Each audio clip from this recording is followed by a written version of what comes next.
أعوذ بالله من الشيطان الرجيم. بسم الله الرحمن الرحيم.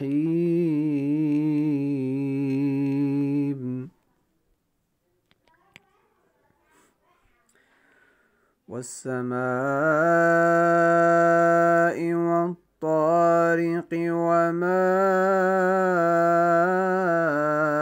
أدراك ما الطارق النجم الثاقب إن كل نفس لما عليها حافظ فلينظر الإنسان مما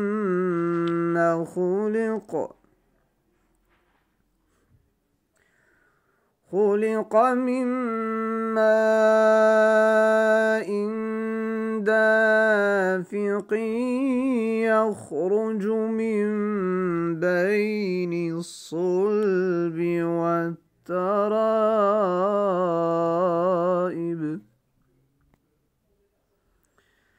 إنه على رجعه لقادر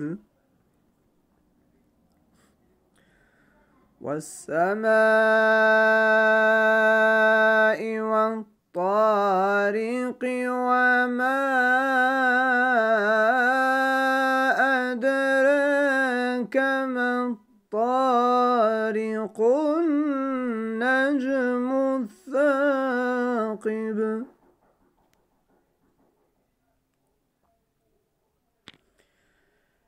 إن كل نفس لما عليها حافظ فلينظر الإنسان مما خلق من ماء دافق يخرج من بين الصلب والترائب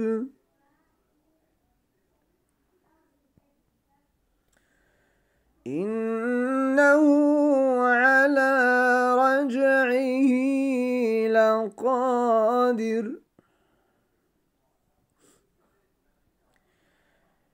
إنه على رجعه لقادر يوم تبلى السرائر فما له من قوة ولا ناصر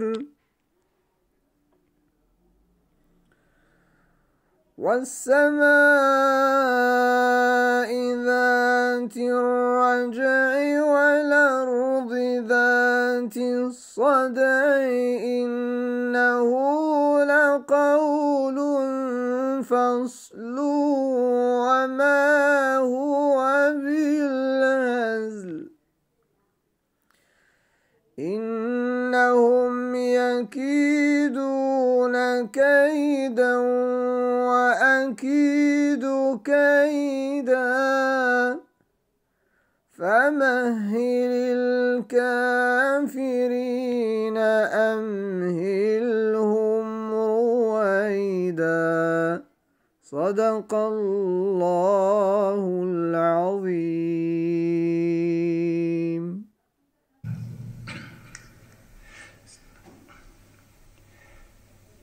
الله أكبر الله أكبر الله أكبر الله أكبر أشهد أن لا إله إلا الله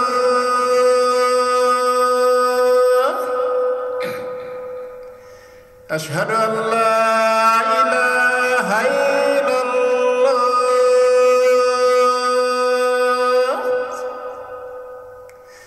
أشهد أن محمدا رسول الله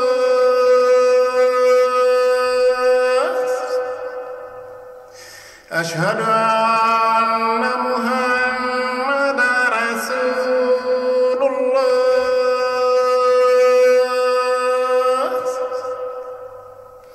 حي على الصلاة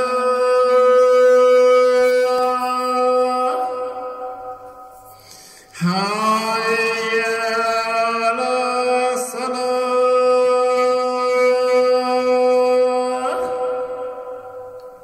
حي على الفلاح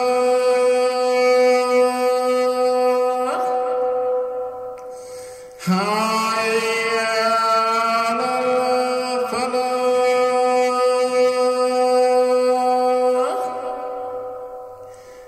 الله أكبر الله أكبر لا إله إلا الله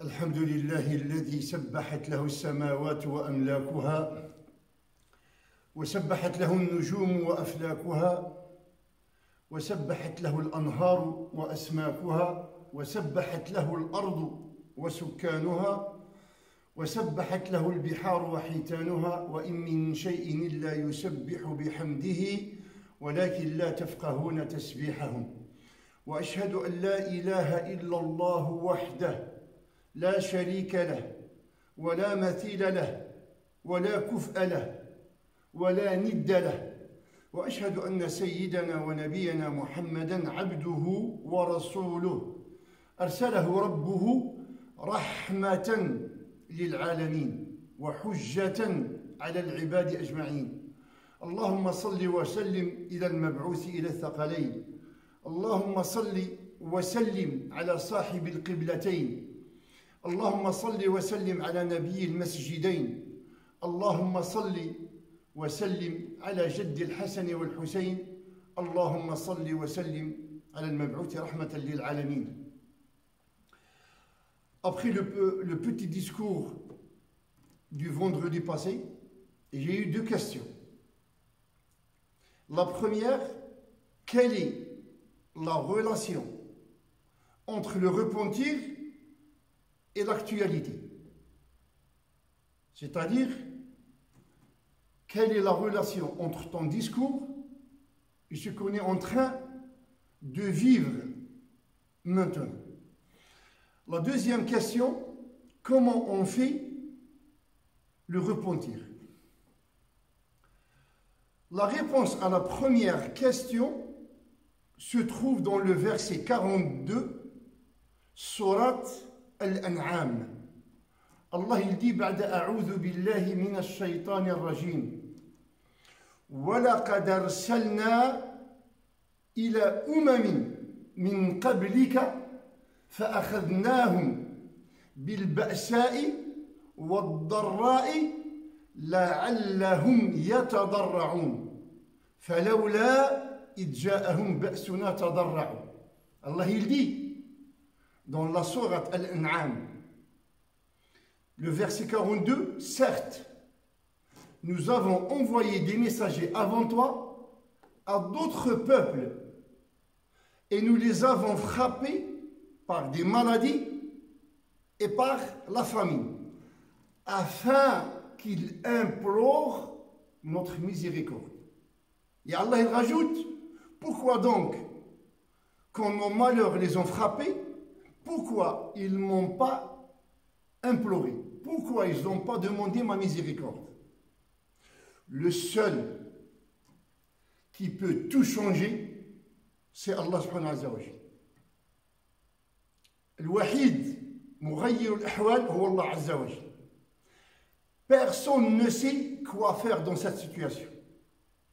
Le seul qui peut nous débarrasser de ces souffrances, c'est lui, subhanahu wa ta'ala.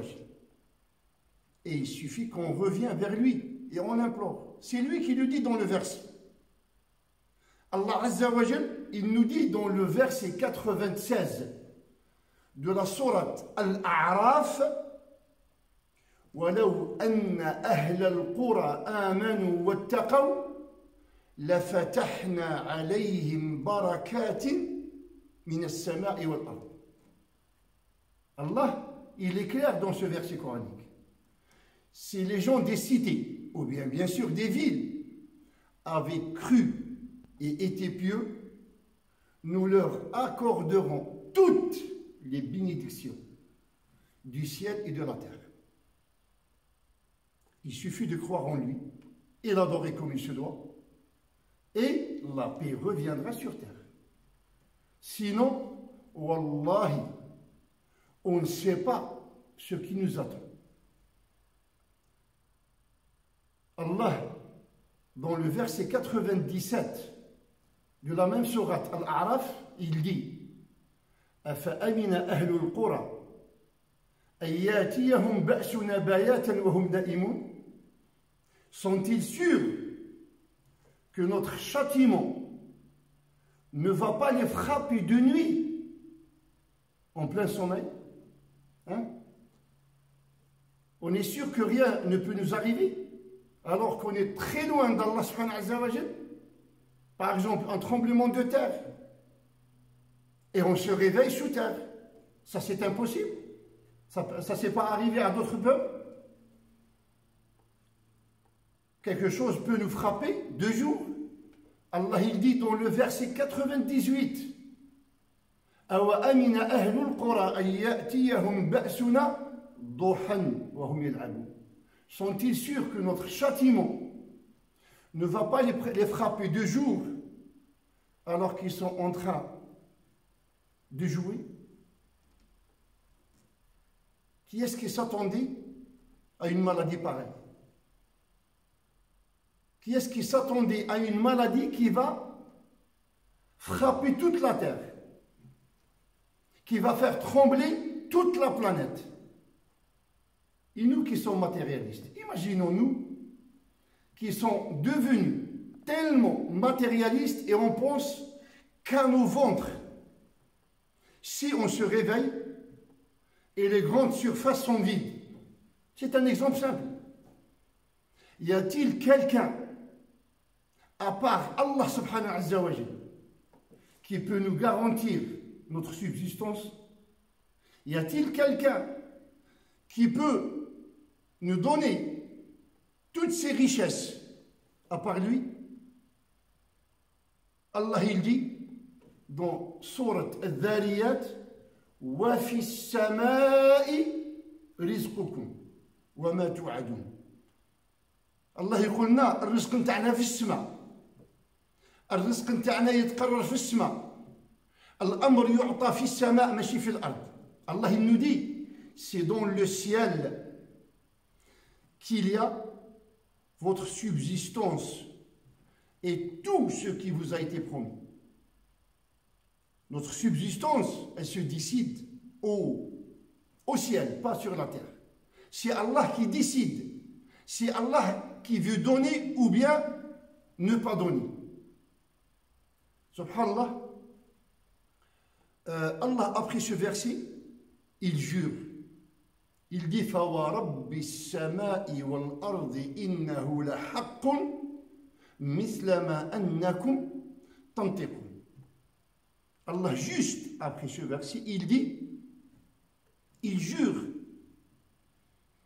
par le Dieu du ciel et de la terre que c'est une vérité le fait que notre subsistance se décide au ciel.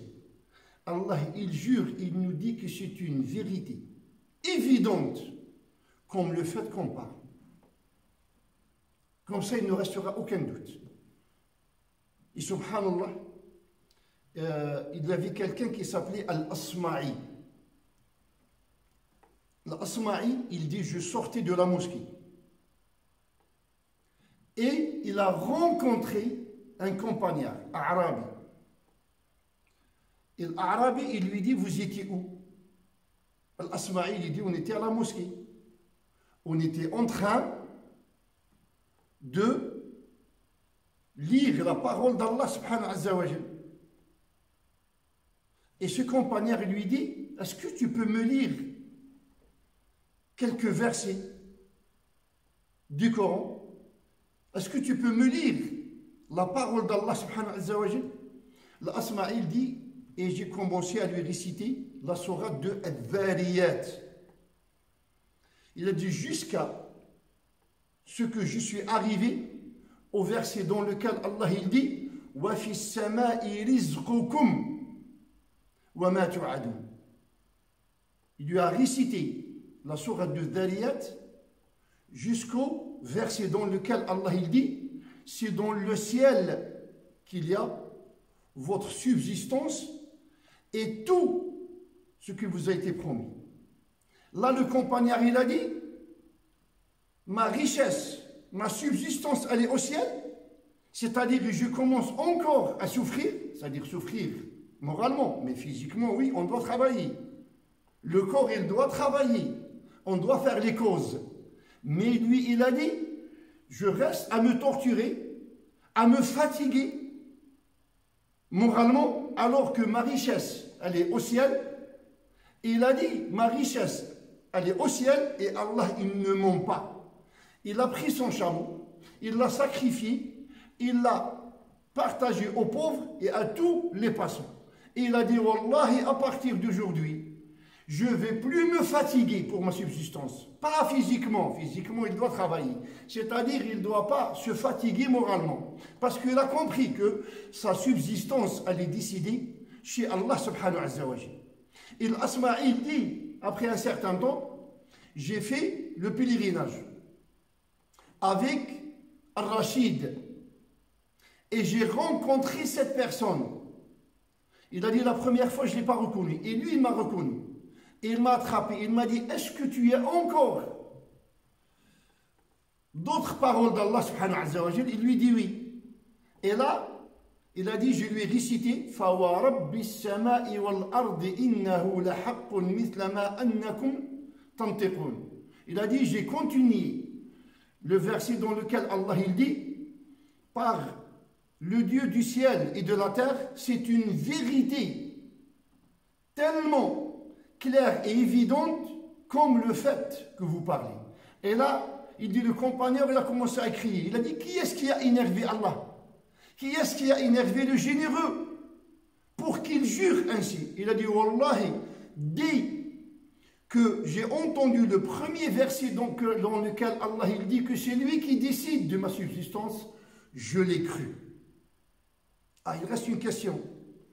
Peut-être il y a des gens qui disent, ça c'est du pessimisme. C'est-à-dire que tu es pessimiste. Je lui dis non.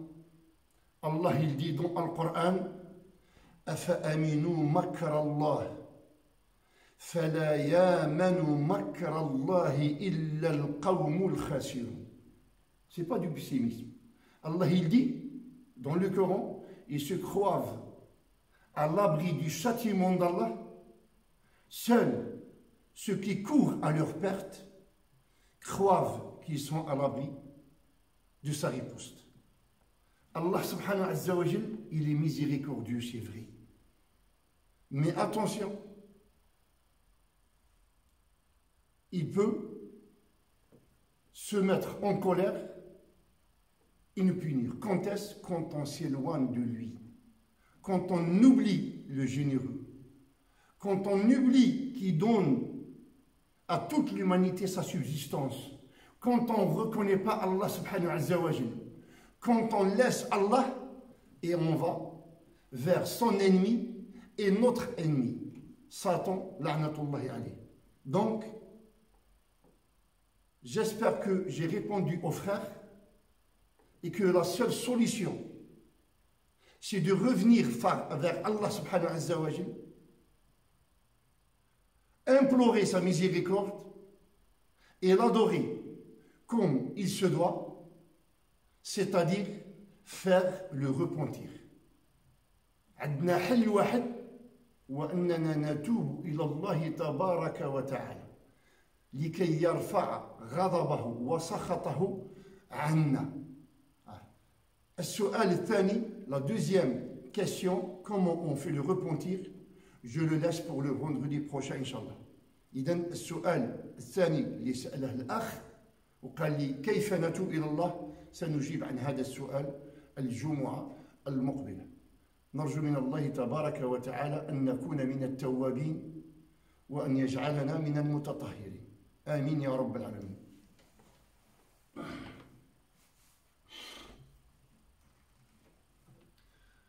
الحمد لله رب العالمين والصلاة والسلام على سيدنا محمد وعلى آله وصحبه أجمعين. اللهم اشف كل مريض يا رب العالمين. اللهم اشف إخواننا في كل مكان. اللهم ارحم أمواتنا وأموات المسلمين أجمعين. اللهم ارحمهم واغفر لهم وتجاوز عن سيئاتهم. اللهم من كان محسنا فزد في إحسانه، ومن كان مسيئا فتجاوز عن سيئاته. اللهم جازهم بالحسنة إحسانا وبالسيئات عفوا وغفرانا، حتى يكونوا في هذا اليوم في قبورهم من المطمئنين، ويوم يقوم الأشهاد من الآمنين، برحمتك يا أرحم الراحمين. اللهم لا تفتنا بعدهم ولا تحرمنا أجرهم، واجعلنا يا ربنا من عبادك المخلصين. اللهم اجعل كل كلمة قلتها يا رب العالمين خالصة لوجهك الكريم. اللهم ارزقنا الإخلاص. اللهم اشفنا من حب الشهرة ومن حب الظهور. وآخر دعوانا أن الحمد لله رب العالمين، وصل اللهم وسلم على نبينا الكريم وعلى آله وصحبه أجمعين.